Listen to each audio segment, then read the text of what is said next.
မြောက်ဖက်အရက်ကနေတစ်ဖြက်ဖြက်တိုက်ခတ်နေတဲ့လေပွေယူးကြောင့်ပရမအယောင်တန်းနေတဲ့မြေနီလန်းကလေးပေါ်မှာအနီရောင်မြေမုံမြေစတွေကဥတီယာမရှိဝိဝိုက်ကပြန်ဝဲနေခဲ့ကြတယ်။လေတစ်ချက်ဝိလိုက်တိုင်းလမ်းမဘေးဘီဝဲရတလျှောက်ပြန်ကျဲနေတဲ့တရွက်၆တွေကပေါ်ပါစွာပြန်တက်လိုက်လေဟုန်စည်းကပြန်ကျလာလိုက်ဖြစ်နေတဲ့မြင်ကွင်းကိုလူ၃ယောက်ကအရသာခံထိုင်ကြည့်နေခဲ့ကြတယ်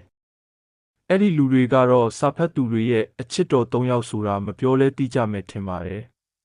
လမ်းသွားလမ်းလာနေခံတွေကတော့နေပူကျဲကျဲထဲမှာငုတ်တုတ်ထိုင်နေကြတဲ့လူ၃ယောက်ကိုအထူးဆန်းဖြစ်တဲ့မျက်လုံးတွေနဲ့ကြည့်လိုက်ခေါင်းခါရန်လိုက်နဲ့သွာလာနေရင်ရုတ်တရက်ဆိုသလိုဝရုံသုံးကားရွာတဲ့ဘက်ကိုပြေးဝင်သွားတာမြင်လိုက်ရတယ်။အဲ့ဒီအချိန်ရောက်တော့မှလမ်းဘေးမှာထိုင်နေတဲ့လူ၃ယောက်ကခန္ဓာကိုယ်မှာကပ်နေတဲ့ဖုံမုံတွေကိုလက်နဲ့တက်ချလိုက်ပြီးပြိုင်တူမတ်တက်ထရက်ကရွာထဲကိုဝင်လာခဲ့ကြတယ်။လမ်းတစ်ချက်တစ်ဖက်မှာချောင်းရိုးတစ်ခုစီဖောက်ထားတဲ့ရွာဝင်လမ်းထိပ်ကိုရောက်တော့တငိုငိုတရီဖြစ်နေတဲ့မိန်းမတစ်ယောက်ကိုရွာသားတွေကတွဲထုပြီးဖြောင်းဖြနေတာကိုမြင်လိုက်ကြရတယ်။မကျင်တန်းရဲ့ရှင်သားကိုကျမတို့တွေ့အောင်ရှာပေးပါမယ်ဒီလောက်လဲစိတ်ပူမနေပါနဲ့နော်အမက်လေးအမေသားလေးလဲအရင်ကလူတွေလိုပျောက်ချင်းမလှပျောက်သွားတာမဖြစ်ပါစေနဲ့ဟင်းမကျင်တန်းဆိုတဲ့မိန်းမကရင်ဘက်ကိုလက်နဲ့ဖိပြီးငိုကြွေးနေတဲ့အချိန်အပေါ်အင်ကြီးမပါပစိုးကတောင်းကြိုက်ထားတဲ့လူထွားကြီးတစ်ယောက်ကအနီးနားမှာရှိတဲ့တစ်ပင်ပေါ်မှာထိုင်ပြီးလက်ခုပ်လက်ဝါးတီးက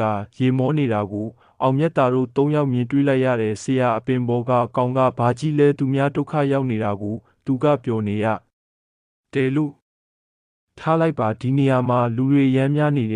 ့အားလုံးပြန်သွားတဲ့အချိန်ရောက်မှသူပါလဲဆိုတာကြည့်ကြတာပေါ့တက်ခိုင်လဲအောင်မြတ်တာစကားကြောင့်ဘာမှထပ်မပြောတော့ပဲရွာထိပ်မှာလူတွေမရှိတဲ့အချိန်ရောက်အောင်စောင့်နေလိုက်တယ်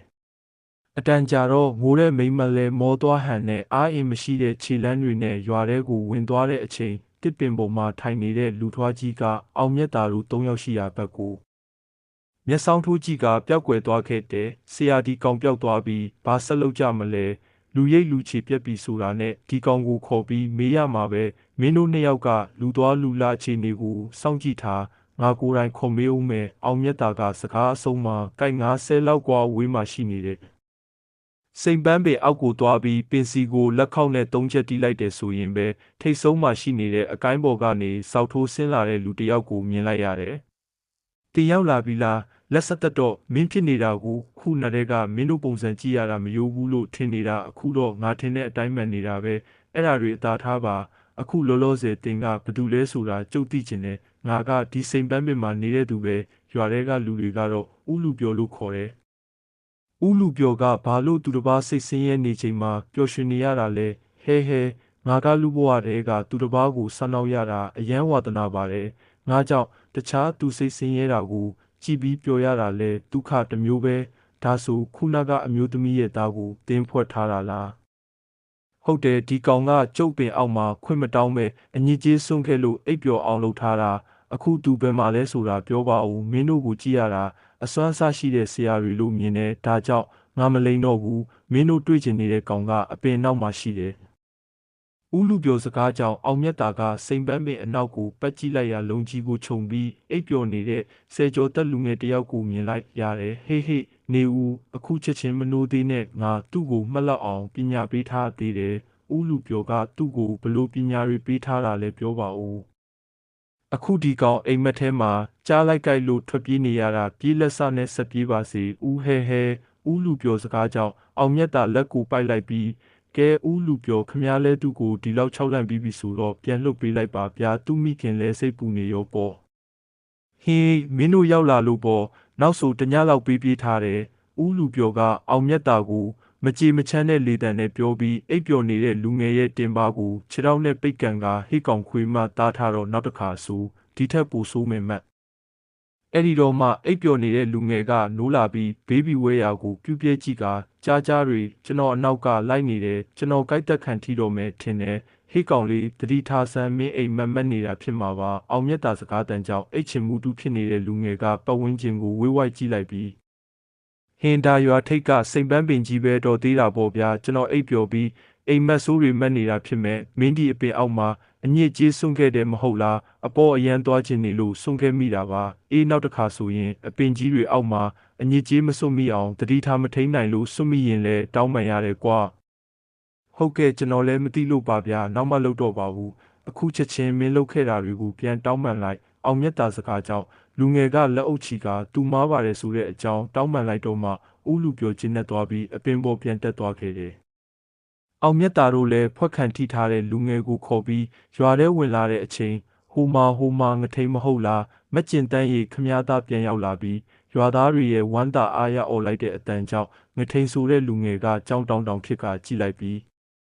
ဆရာတို့ရွာထဲကလူတွေကျုပ်ကိုတွေ့တာဘာလို့ဒီလောက်ဝမ်းသာနေကြလဲမသိပါဘူး။အော်သူတို့မှလည်းအကြောင်းတစ်ခုခုရှိလို့နေမှာပေါ့။ကဲမင်းအမေလည်းစိတ်ပူနေလောက်ပြီးအိမ်ကိုရောက်အောင်ပြန်အောင်ငထိန်တယောက်ကကွင်းတိုင်းထားတဲ့ပစိုးကိုတေချာပြန်ဝှက်လိုက်ပြီးသူ့အိမ်ရှိရာဘက်ကိုထွက်သွားခဲ့တယ်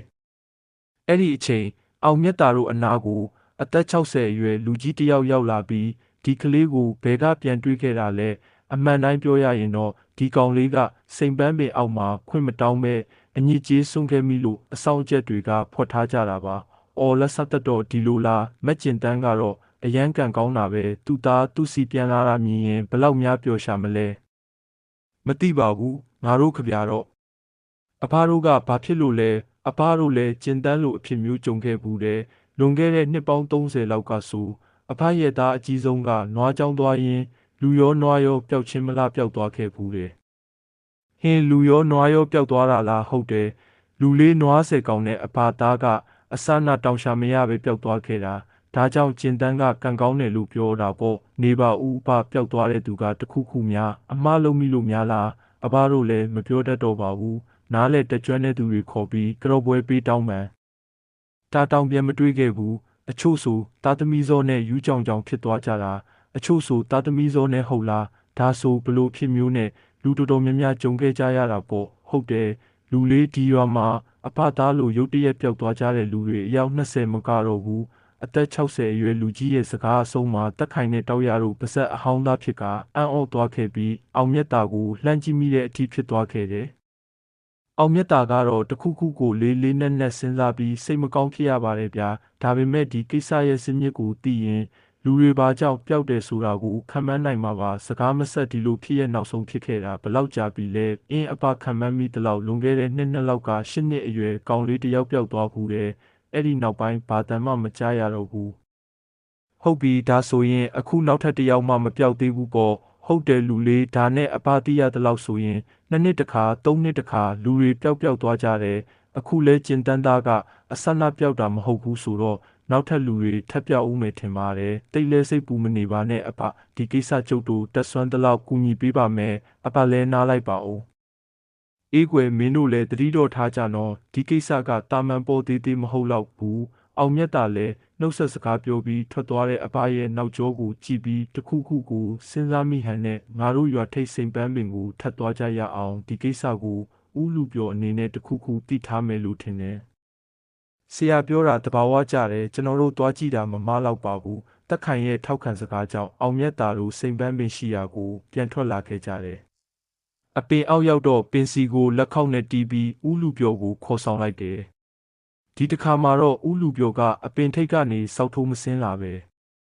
အကိုင်းခက်တွေကိုမြောက်တကောင်လိုတွဲလဲခုကဆင်းလာခဲ့တယ်ဟာဒီဆရာတွေဘာလာလောက်ကြပြန်လာလဲကျုပ်တို့ကြောင့်အနှောက်အယှက်ဖြစ်သွားရင်တောင်းပန်ပါတယ်ကျုပ်တို့မှာမေးစရာအနေငယ်ရှိလို့ပြန်လာရတာပါကဲပါမေးမှလဲငါလည်းအချိန်သိမ့်မရဘူးမေးချင်တာမေးကွာ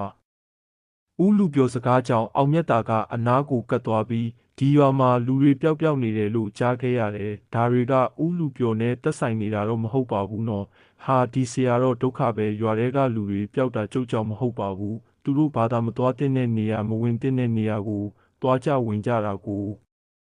ဦးလူပြောကမခံချင်စိတ်နဲ့ပြောပြီးကမှနှုတ်လွန်သွားတာကိုတတိယပြီးငါလည်းဒီကိစ္စကိုဘသူ့ကိုမှမပြောရဘူးလို့ဂတိပေးထားတာကိုမေ့ပြီးပြောထွက်သွားပြီးဒုက္ခပါပဲဦးလူပြောတင်ကဒီကိစ္စကိုအစအဆုံးသိနေတာပဲဒါကြောင့်ကျုပ်တို့အမိတ်အာဏာကိုမတုံးပဲမေးတော့အမှန်တိုင်းပြောပါမပြောဘူးဆိုရင်ဒီပါဇက်ကဘာလို့ပြောလိုက်မိလဲမသိပါဘူးဟင်းကဲမင်းတို့လည်းသိပြီးပြီဆိုတော့ငါပြောပြရတော့မှာပေါ့ရွာတွေကလူတွေပျောက်တာဟိုဘက်ဒီဘက်ကိုတိုးရှိုးပေါက်မြင်နေရတဲ့တစ်ဆုံးတကားထဲဝင်မိကြလို့ပဲအဲ့လိုဝင်လိုက်ရင်ဘာဖြစ်သွားလဲအဲ့ဒါတော့ငါလည်းမဝင်ဘူးလို့မသိဘူးဟဲ့ဒါပေမဲ့ဝင်တဲ့သူတိုင်းတော့ပြန်မထွက်လာကြဘူးကောင်းပြီအခုနောက်ဆုံးမေးခွန်းကြံသေးတယ်အဲ့ဒီတစ်ဆုံးတကားကိုဘယ်မှာလိုက်ရှာရမှာလဲ ကိုဆရာတွေမလုတ်တင်တာကိုဘာလို့စူးစမ်းကျင်နေကြတာလဲဒီတစ်ဆုံးပင်ကနည်းနည်းရမဟုတ်ဘူးနော်အဲ့ဒီအပင်မှာဦးလူပြောကစကားပြောနေရင်ဘေးဘီကိုအကဲခတ်လိုက်ပြီးလေတံတိုးတိုးဖြစ်အဲ့ဒီအပင်မှာအရန်တခိုးကြီးတဲ့နက်ဘီလူတကောင်ရှိတယ်သူကနှစ်နှစ်နေရင်တခါအကြေးကျွန်တွေရှာတတ်တယ်သူရှာတဲ့အချိန်တစ်ဆုံးတကားကြီးကအလိုလိုပွင့်ထွက်လာရောတကားပေါက်ထဲကိုတယောက်ယောက်မဝင်မချင်းဒီတိုင်းရှိနေတာမတိနားမလဲပဲဝင်သွားတဲ့သူရှိမှတကားပေါက်ရောအပင်ပါပြောက်ကွယ်သွားတာဦးလူပြောတယ်လို့ဆိုရင်အဲ့ဒီဝင်ပေါက်ကိုရှာတွေ့ဖို့ခက်ခဲတာပေါ့တာမန်လူတွေအတွက်ကတော့ခက်တာပေါ့ငါတို့လူနာနာဘာဝတွေအတွက်ကတော့ဘယ်နာရှိတယ်ဆိုတာတော့သိတယ်ဟိုမထူးတော့ပါဘူးငါမှလည်းဒီအကြောင်းအရာတွေကိုပြောချင်နေတာကြားပြီးသူတို့ကိုကြောက်လို့မျိုးတိတ်ထားရတာအခုကြုံတော့အကုန်ပြောပြလိုက်တော့မယ်နင်တို့အရန်တွေ့ချင်ရင်အခုလာမဲ့လာပြည့်ညတစ်ခေါက်မှာရွာပြင်စကြက်မြေကိုလာခဲ့ကြနင်တို့တွေ့ချင်တာတွေ့လိမ့်မယ်တခုတော့ရှိတယ်နော်ဒီအကြောင်းတွေကိုငါပြောတယ်လို့ဘသူကမှမပြောနဲ့အိတ်နေရင်တောင်ရောင်ပြီးမထွက်စေနဲ့ကြားလားစိတ်ချပါကျုပ်တို့ကနှုတ်လုံပါတယ်ဒီလောက်သိရတာကိုပဲဦးလူပြောကိုကျေးဇူးတင်နေပါပြီအေးငါလဲဟိုဘက်အပင်ကိုအလဲသွားဖို့ရှိလို့သွားလိုက်အောင်မယ်နင်တို့လည်းသတိထားကြနော်ပညာစွမ်းလေးရှိတယ်ဆိုပြီးအတစ်မရဲကြနဲ့ဦးလူပြောကအောင်မြတ်တာတို့ကိုစိတ်ပူတဲ့ဟန်နဲ့သတိပေးပြီးအုံမိုင်းနေတဲ့ညောင်ပင်အိုးရှိရာဘက်ကိုထွက်သွားခဲ့တယ်လာပြညဖြစ်တဲ့အတွက်ငွေရောင်တန်းတဲ့အလင်းတက်တွေကစကြက်မြေပေါ်ကိုလွှမ်းခြုံထားသလိုအဖြူရောင်နှင်းငွေလေးတွေကလည်းမြေပြင်နဲ့နီးကပ်စွာလွင့်ပြန်နေတဲ့မြင်ကွင်းကအမှုပညာစိတ်ရှိသူတွေဖို့အလွန်ကောင်းတဲ့ပကြီးကားတစ်ချက်ရမှာမလွဲကံဖြစ်လင့်ကစားကွင်းပြင်အဆက်မှာအသင့်ဆောင်ဆိုင်နေကြတဲ့လူ၃ယောက်ကတော့တာယာလှပတဲ့ရှုခင်းကိုတတိမထားအားပဲရုတ်တရက်ပေါ်လာမဲ့တစ်ဆုံးပင်ကိုမျက်လုံးအားကောင်းကောင်းနဲ့ရှာဖွေနေခဲ့ကြတယ်မကြခင်ချိန်မှာတော့စကြက်မြေမှာရှိတဲ့မြက်ပင်တွေကရိမ့်ထိုးလှုပ်ရှားလာပြီးတော်လဲတန်တစ်ချက်ကိုကြားလိုက်ရတယ်။အောင်မြတ်တာလည်းအတန်ကြားတာနဲ့တက်ခိုင်တဲ့တောက်ရကိုသတိပေးတဲ့အနေနဲ့လှမ်းကြည့်လိုက်ရင်ခေါင်းကိုအသာဆက်ပြလိုက်တယ်။နှစ်ပေါင်းများစွာဆရာသခင်နားမှာနေလာခဲ့တဲ့သူတွေဖြစ်တဲ့တက်ခိုင်တဲ့တောက်ရကတော့အခြေအနေရရက်ကိုသဘောပေါက်နားလဲဟန်တဲ့ခန္ဓာကိုယ်ကိုကျုံနိုင်သမျှကျုံအောင်နေပြီးကွင်းထဲကိုမျက်တောင်မခက်စတန်းစိုက်ကြည့်နေခဲ့ကြတယ်။ကြည့်နေရင်စကြက်မြေကွက်ရဲ့အလဲဘဟုတိတဲ့မှာမပီမပြင်းဝိုးတဝါပေါ်လာတဲ့တစ်ချောက်ပင်ကြီးတစ်ပင်ကိုမြင်လိုက်ရတယ်။တစ်ချောက်ပင်ကြီးပေါ်မှာအရွက်နဲ့တူတာဆိုလို့မှမတွေ့ရပဲအကိုင်းခက်လက်တွေကဘေဘီဝဲရကိုဖြန့်ကျက်ထားတဲ့ပုံစံဖြစ်နေခဲ့တယ်။ရုတ်တရက်ကြည့်လိုက်လို့ကတော့တစ်ချောက်ပင်လို့မထင်မိပဲနာနာဘာဝတကောင်လက်နှစ်ဖက်ကိုစန်တန်ပြီးရက်နေတယ်လို့ထင်မြင်မိကြမှာအသေးချာပဲ။တစ်ချောက်ပင်ကြီးရဲ့ပင်စီမှာတော့လူတကိုဝင်လို့ရမယ့်အပေါက်တစ်ခုကိုမြင်တွေ့ခဲ့ကြရတယ်။အောင်မြတ်တာတို့လည်းတစ်ချောက်ပင်ကြီးပေါ်လာတာနဲ့ပုံခုနေရာကနေရုတ်တရက်ထွက်လာပြီးအပင်ရဲ့အလဲဘဟုမှရှိနေတဲ့အပေါက်ထဲကိုတဟုန်ထိုးပြေးဝင်ကြပါလေရော။တစ်ချောက်ပင်ကြီးကလည်းသူ့စီကိုပြေးဝင်လာတဲ့လူ၃ယောက်ကိုသတိမထားမိပဲရိမ့်ထိုးလှုပ်ရှားကလက်တက်ကိုခံယူနေတဲ့အချိန်အောင်မြတ်တာတို့ကပင်စီဝင်ပေါက်ထဲကိုစွတ်တရွတ်တိုးဝင်သွားခဲ့ကြတယ်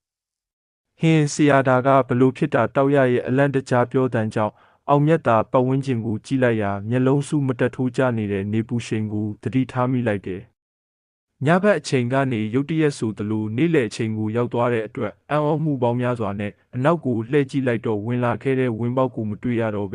မျိုးညစ်ညစ်တဲ့မုံတွေအပြည့်ဖြစ်နေတဲ့ကနာရတစ်ခုကိုမြင်လိုက်ရတယ်။လက်စတက်တော့လူတွေဒီတဲကိုရောက်တာနဲ့အပြင်ကိုပြန်ထွက်လို့မရတော့တာကိုအောင်မြတ်တာကသဘောပေါက်ဟန်နဲ့ရေရိုးရင်းမျက်စိတစုံဖြစ်နေတဲ့တဲပြင်ပေါ်ကိုတလန်းချင်းရောက်သွားခဲ့တယ်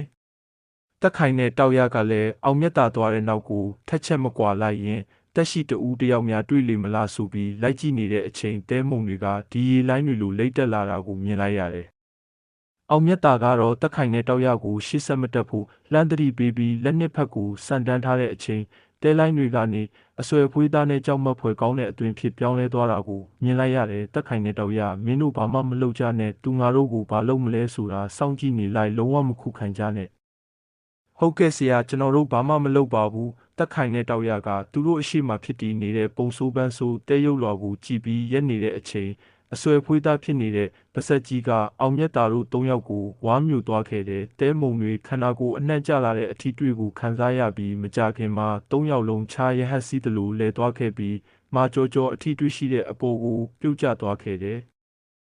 ဟိတ်လူသား၃ယောက်တင်တို့ကဘာအတွက်ကြောင့်ငါဗိမ္မာန်ရဲ့ဝင်ပေါက်ကို အကြောက်လန့်မရှိတိုးဝင်ခဲ့ကြတာလဲဩဇာပြည့်ပါတဲ့အတန်ကြောင့်မြေကြီးပေါ်လဲကျနေတဲ့အောင်မြတ်တာတို့၃ယောက်မတ်တက်ထရက်လိုက်ပြီးပတ်ဝန်းကျင်ကိုကြည့်လိုက်ရာကြောက်တံပဒများပေါင်းများစွာနဲ့စီချထားတဲ့ခန်းမတစ်ခုတည်းကိုရောက်နေတာကိုသတိထားမိလိုက်ရတယ်ခန်းမရဲ့အလယ်မှာတော့အဖြူရောင်ပိုးယုံလွာခင်းထားတဲ့တလုံးပေါ်မှာခြေချိတ်ထိုင်နေတဲ့ချုံမောလှပတဲ့လူငယ်တဦးကိုမြင်တွေ့လိုက်ရတယ်ဒီလူသားတွေငါကိုတော်မေးနေတာဘာလို့မဖြေကြတာလဲတက်ခိုင်တဲ့တောက်ရကတော့ဥပဒေရုပ်အလွန်ခံများတဲ့လူငယ်တယောက်ရဲ့စကားကြောင့်ဘာပြောရမှန်းမသိဖြစ်နေတဲ့အချိန်အောင်မြတ်တာကတင်ကတစ်ဆုံးဝင်ပေါက်ကိုဖန်တီးထားတဲ့နက်ပီလူကနာပါမဟုတ်လားလို့မေးလိုက်တော့တလုံဘေးမှာစူတင်ပုံနှစ်လက်ကင်ထားတဲ့လူနှစ်ယောက်ကရာရာဆဆငါတို့သခင်ရဲ့နာမည်ကိုအကြောက်အလန့်မရှိခေါ်ရဲတဲ့ပေါ်ဦးကောင်းရှစ်စိတ်ကွဲအောင်ထုချေလိုက်မယ်လာလေရောလို့ပြောပြီးအောင်မြတ်တာတို့ကိုရိုက်နှက်ရန်ဟန်ပြင်းလိုက်တဲ့အချိန်ရက်လိုက်ဆန်းဒီလူတွေကငါနာမည်ကိုတောင်သိတယ်ဆိုတော့နည်းနည်းရရမဟုတ်တော့ဘူးပြောစမ်းမင်းတို့ဒီကိုဘာအကြောင်းနဲ့ဝင်လာကြတာလဲကျုပ်တို့ဒီကိုလာတာတင်ဖန်းစည်းထားတဲ့ရွာသားတွေကိုပြန်လာခေါ်တာပါအဟတ်ဟတ်ပါတဲ့ငါဖမ်းထားတဲ့အစီခံတွေကိုပြန်လာခေါ်တာဟုတ်လားသူတို့ကရုံမင်းတို့ခေါ်တိုင်းပြန်လိုက်ကြမယ်ထင်နေလို့လားဒါတော့ငါအစီခံတွေအားလုံးဒီမှာစုကြလို့အမိန့်ပေးလိုက်တခင်ဖြစ်သူရဲ့စကားကြောင့်တာနောဆိုတဲ့လူကဘေးမှာချိန်ထားတဲ့ကြေးမောင်းတစ်ခုကိုတီးခတ်လိုက်ရာခန်းပြင်ကနေခေါင်းငုံတိုးရှိုးပြီးဝင်လာကြတဲ့ရွာသားတွေကိုမြင်လိုက်ရတယ်ဒီလူတွေကငါခေါ်ထားတဲ့အစီခံတွေပဲမင်းတို့နောက်ပြန်လိုက်မဲ့သူရှိရင်ချက်ချင်းထည့်ပေးလိုက်မယ်အောင်မြတ်တာလည်းအခွင့်ရတာနဲ့ရက်နေတဲ့ရွာသားတွေရှိရာကိုတွားပြီးနောင်ကြီးကျုပ်ကခမားတို့ကိုပြန်လာခေါ်တာရွာထဲကခမားတို့ဆွေမျိုးသားချင်းတွေကလည်းစိုးရင်ပူပန်နေကြပြီးကျုံနဲ့လိုက်ခဲ့ကြပါလို့ပြောလိုက်တော့ခေါင်းငုံထားတဲ့ရွာသားတွေကစက်ခနဲခေါင်းထောင်ကြည့်ပြီးအောင်မြတ်တာကိုလက်ပြန်ရိုက်ချလိုက်ပါလေရောရုတ်တရက်သတိမထားမိလိုက်တဲ့အောင်မြတ်တာလည်းလက်ပြန်ရိုက်ချက်ကြောင့်နောက်ကိုလဲကျသွားတဲ့အချိန်တက်ခိုင်တဲ့တောက်ရကပြေးပြီးဆွဲထူဖို့အလုံးခြေထောက်နှစ်ချောင်းကမြေပြင်မှာကော်နဲ့ကတ်ထားသလိုလှုပ်မရဖြစ်နေခဲ့တယ်ဟာဒီလူတွေကငါပြန်ခွင့်မပေးမချင်းငါအနားမှာပဲနေကြလိမ့်မယ်မင်းတို့လည်းမကြခင်သူတို့လိုနေပျော်သွားကြမှာပါတလုံပေါ်ကလူငယ်စကားအဆုံးမှာအောင်မြတ်တာကလဲကျနေရကနေမတ်တက်ထရက်လိုက်ပြီးတင်ကဒီလူတွေကိုအမိန့်နာခံစေတဲ့ဆေးတစ်မျိုးတိုက်ကျွေးထားတယ်မဟုတ်ပါလားတိတ်ဟုတ်တာပေါ့မင်းတို့လည်းဒီဆေးကိုမကြခင်သုံးဆောင်ရတော့မယ်လေလာကြဆန်းဒီလူသား၃ယောက်ကိုချုပ်ပြီးပါဇက်ထဲမြစိမ့်ရီလောင်းထည့်လိုက်ကြလူငယ်ရဲ့စကားအဆုံးမှာအခန်းထောက်မှာရက်နေကြတဲ့ရွာသားတွေကရန်လိုတဲ့မျက်နှာထားတွေနဲ့အောင်မြတ်တာတို့အနားကိုချင်းကပ်လာတဲ့အချိန်လွယ်အိတ်ထဲမှာရှိနေတဲ့ရွှေပြည်လုံးရုပ်အသက်ဝင်လာပြီးရွာသားတွေရဲ့နှဖူးပြင်ကိုတုပ်ပါလေရောရွှေပြည်လုံးရုပ်လေးအကြောင်းဖတ်ချင်ရင်တော့အောင်မြတ်တာနှင့်ရွှေပြည်တုံးမင်းပေခန်းဆိုတဲ့ဝတ္ထုမှာဖတ်ရှုနိုင်ပါသည်ရွှေပြည်တုံးအဆွေနဲ့ထိမိတဲ့ရွာသားတွေအားလုံးအတန်နဲ့ကြီးနဲ့အော်ဟစ်လဲကျသွားတဲ့အချိန်တက်ခိုင်တို့ခြေထောက်မှာချုပ်ထားတဲ့အရာတွေရုတ်တရက်ပျောက်ကွယ်သွားခဲ့တယ်အဆောင်တွေလာကြဆန်းဒီလူ၃ယောက်ကိုလှုပ်မရအောင်ဖမ်းချုပ်ထားကြဒီတစ်ခါမှာတော့လူငယ်ရဲ့အတန်ထဲမှာစိုးရိမ်ကြောင်းကြမှုတွေပါနေတယ်ဆိုတာအောင်မြတ်တာရေးစားမိလိုက်တယ်ဆရာကျွန်တော်တို့ဘာဆက်လုပ်ကြမလဲအမိတ်ပေးပါတော့တက်ခိုင်စကားအဆုံးမှာအောင်မြတ်တာကလက်ဖွားကိုဖြန့်လိုက်ရာငကားကိုကောင်ရစ်ပတ်တဲ့တနံဖြစ်နေတဲ့ကြာပိုးတစ်ချောင်းပေါ်လာပြီးဖမ်းဆီးရန်လာကြတဲ့လူတွေကိုအနာမကတ်နိုင်အောင်တရွှွှနဲ့ရိုက်ပါလေရော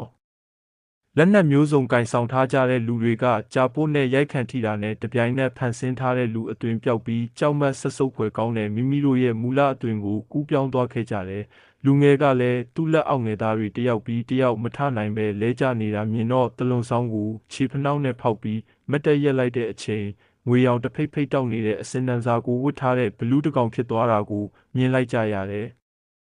်မျက်လုံးကဘဲဥလုံးလောက်အပြင်ကိုပြူးထွက်နေပြီးဝါချင်းချင်းအဆွဲနှချောင်းကနှက်ခမ်းကိုထိုးဖောက်ကအပြင်ကိုထွက်နေတဲ့ရုပ်သွင်းကိုမြင်တော့အောင်မြတ်တာကဟဲ့ကနာဘတင်ရတန်းကရက်ဖို့စိတ်ကူးမရှိဘူးလားတဲ့ဒီလူသားတွေကငါလိုနက်ပီလူကိုအမိတ်ပေးနေတယ်လို့လာဟဲ့ငါရဲ့တန်လျက်နဲ့ထိုးခုတ်ချလိုက်မယ်ဦးကောင်းတစ်ခုလုံးအစိတ်စိတ်မော်မော်ကွဲကြည်လေတော့ကနာဘကပြောရင်းဆိုရင်အောင်မြတ်တာရှိရာခုံဝင်လာကလက်ထဲရှိတဲ့ခေါင်းကိုပိုင်းချလိုက်တယ်အောင်မြတ်တာကတော့ကန္နာဘရဲ့တန်လျက်ခုတ်ချက်ကိုရှောင်တိန်ချင်းမပြုတ်ပဲခေါင်းထိုးခံပေးလိုက်တဲ့အချိန်ဒေါင်ဆိုတဲ့အတန်နဲ့အတူတန်လျက်ရောခန္ဓာကိုယ်ပါအနောက်ကိုလွတ်ထွက်သွားခဲ့တယ်။ကန္နာဘလည်းထင်မှတ်မထားတဲ့အဖြစ်အပျက်ကြောင့်ကြောက်လန့်တုန်လှုပ်သွားပေမဲ့တိတ်ခါဆဲကမတ်တက်ထရက်လိုက်ပြီးတင်တို့ကလူတွေမဖြစ်နိုင်ဘူးအမှန်ပြောစမ်းတင်တို့ဘသူတွေလဲကျုပ်တို့ကလူသားစင်စစ်တွေပါတင့်ကိုပါအကြောင်းလိမ့်လေပြောဆိုရမှာလဲမဟုတ်ဘူး ငါကိုင်တဲ့တန်လျက်ကတန်တုတလန်ကိုတိခတ်နေပြအောင်ခုတ်နိုင်တာတင့်ဦးကောင်းကိုထိခိုက်အောင်မလုပ်နိုင်တာကိုငါမယုံဘူးတင်ယုံကြည်အောင်ကျုပ်လက်တွေ့ပြသခဲ့ပြီးမဟုတ်ပါလားဘာကြောင့်ရှိဘူးယူမိုက်စွာဆက်တိုးချင်နေရတာလဲမဖြစ်နိုင်ဘူးမဖြစ်နိုင်ဘူးငါဟဲ့ကန္နပနက်ပီလူကကြောက်မက်ဖွယ်ကောင်းတဲ့ဝမ်းကောင်းတန်နဲ့အော်ဟေရင်အောင်မြတ်တာကိုဒုတိယအကြိမ်ခုတ်တက်ဖို့ခုံဝင်လာခဲ့တယ်ဒီတစ်ကြိမ်မှာတော့အောင်မြတ်တာငြိမ်ခံမနေတော့ပဲလက်ထဲမှာကင်ထားတဲ့ကြာပိုးနဲ့စီးရိုက်လိုက်ရလေထဲမှာတဲ့အနောက်ကို10ပေလောက်လွင့်ထွက်သွားကဥကောင်းမှာစောင်းထားတဲ့ငွေရောင်ကောင်းဆောင်တခြားခန္ဓာကိုယ်တခြားဖြစ်သွားခဲ့တယ်ကန္နပတင်ရှုံးပေးပြီလားမပေးဘူးငါဘဝမှာအရှုံးဆိုတာမရှိဘူးငါပြန်တိုက်မယ်နင်တို့အားလုံးဒီနေရာမှာငါကြုံအဖြစ်နေစေရမယ်အရှုံးကိုလက်မခံပဲမမာနထောင်လွှားနေတဲ့ကနဘောက်ကိုကြည့်ပြီးအောင်မြတ်တာစုပ်တစ်ချက်တက်ကလက်ထဲကင်ထားတဲ့ကြာပိုးနဲ့ရိုက်ပါလေရောဒီတစ်ခါမှာတော့ခန္ဓာဘဘလို့မှမတက်နိုင်တော့ပဲဝတ်ထားတဲ့အစင်တန်စာတွေပါပေါက်ပြဲတဲ့အထိလူလိတ်အော်ဟေရင်ရက်ပါတော့ငါအရှုံးပေးတယ်အရှုံးပေးတယ်ရွာသားတွေကိုပြန်ခေါ်သွားထပ်မရိုက်ပါနဲ့တော့ခန္ဓာဘစီကနေတောင်းပန်တဲ့စကားထွက်လာတော့မှရိုက်နေတာကိုရက်လိုက်ပြီးရွာသားတွေကိုပြန်ခေါ်သွားတာနဲ့တင်ဒီကိစ္စကပြီးပြတ်သွားမှာမဟုတ်ဘူးတင်နောက်ထပ်အခုလိုမျိုးထပ်မလုပ်ရအောင်နတ်စစ်သူကြီးတုံနာတာကိုပင်ဖိတ်အနံ့ရမှာပဲနတ်စစ်သူကြီးတုံနာတာအကြောင်းကိုတော့အောင်မြတ်တာနှင့်နတ်စစ်သူကြီးတုံနာဆိုတဲ့ဝတ္ထုမှာဖတ်လို့ရပါသည်နတ်စစ်သူကြီးတုံနာတာဆိုတဲ့အတန်ကြောင့်နာကျင်စွာညှဉ်းညူနေတဲ့ကန္နာဘခေါင်းထောင်လာပြီးနတ်စစ်သူကြီးတုံနာတာဟုတ်လားငါဆရာဖြစ်သူနဲ့တင်းနဲ့ကဘလို့ပတ်သက်မှုရှိနေတာလဲအောင်မြတ်တာလဲကန္နာဘရဲ့စကားကိုဘာမှမတုံ့ပြန်ပဲစိတ်ထဲကနေနတ်စစ်သူကြီးကိုပင်ဖိတ်လိုက်ရချက်ချင်းဆိုသလိုအခန်းတစ်ခုလုံးမွေးကြိုင်ထုံတင်းနေတဲ့ရနံ့တွေဖုံးလွှမ်းသွားပြီးတလွန်ထက်မှရွှေရောင်တဖိတ်ဖိတ်တောက်နေတဲ့အစင်းတန်းစာဝတ်ဆင်ထားတဲ့နတ်စစ်သူကြီးကိုမြင်တွေ့လိုက်ရတဲ့စစ်သူကြီးလဲအောင်မြတ်တာကိုမြင်တာနဲ့တလုံပေါ်ကဆင်းပြီးအယိုအသေးပေးကဆရာကျုပ်ကိုပစ်လိုက်တာဘာအရေးကိစ္စများရှိလို့ပါလဲအရေးကိစ္စကတော့ဒီနတ်ဘီလူကလူသားတွေကိုဖျားယောင်းတွေးဆောင်ပြီးသူ့ရဲ့အခိုင်းစီအဖြစ်အသုံးပြုနေတာကိုတားဆီးပေးဖို့ပါပဲနတ်စစ်သူကြီးလဲအောင်မြတ်တာစကားကြောင့်အခန်းထောက်မှာလဲကျနေတဲ့ကန္နာဘကိုကြည့်လိုက်ပြီးတင့်နာမည်ဘလို့ခေါ်လဲကန္နာဘလို့ခေါ်ပါတယ်ကန္နာဘဟုတ်လားဒါဆိုတင်ကမြောက်ဖက်တဲပြင်ကိုစောင့်ကြက်နေရတဲ့သူမဟုတ်လားအဘယ်ကြောင့်အခုလိုမျိုးလုပ်ရတာလဲနတ်စစ်သူကြီးရဲ့မာထန်တဲ့လေတံကြောင့်ကန္နာဘခေါင်းမဖော်ဝင်ပဲဦးကောင်းလိုက်ဆိုင်ကြသွားခဲ့တယ်